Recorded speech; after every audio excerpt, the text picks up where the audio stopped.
Welcome to Fluent Phonics. Today we will discover the proper pronunciation of the word shuffle. Shuffle. Shuffle.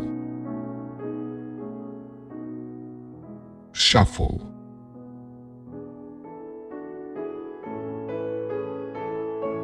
Here's an example of how one might use it in a sentence.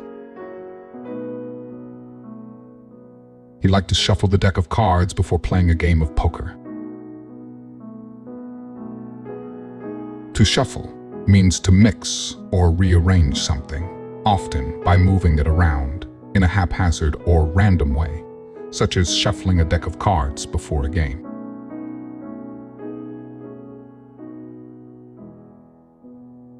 Thank you for your time.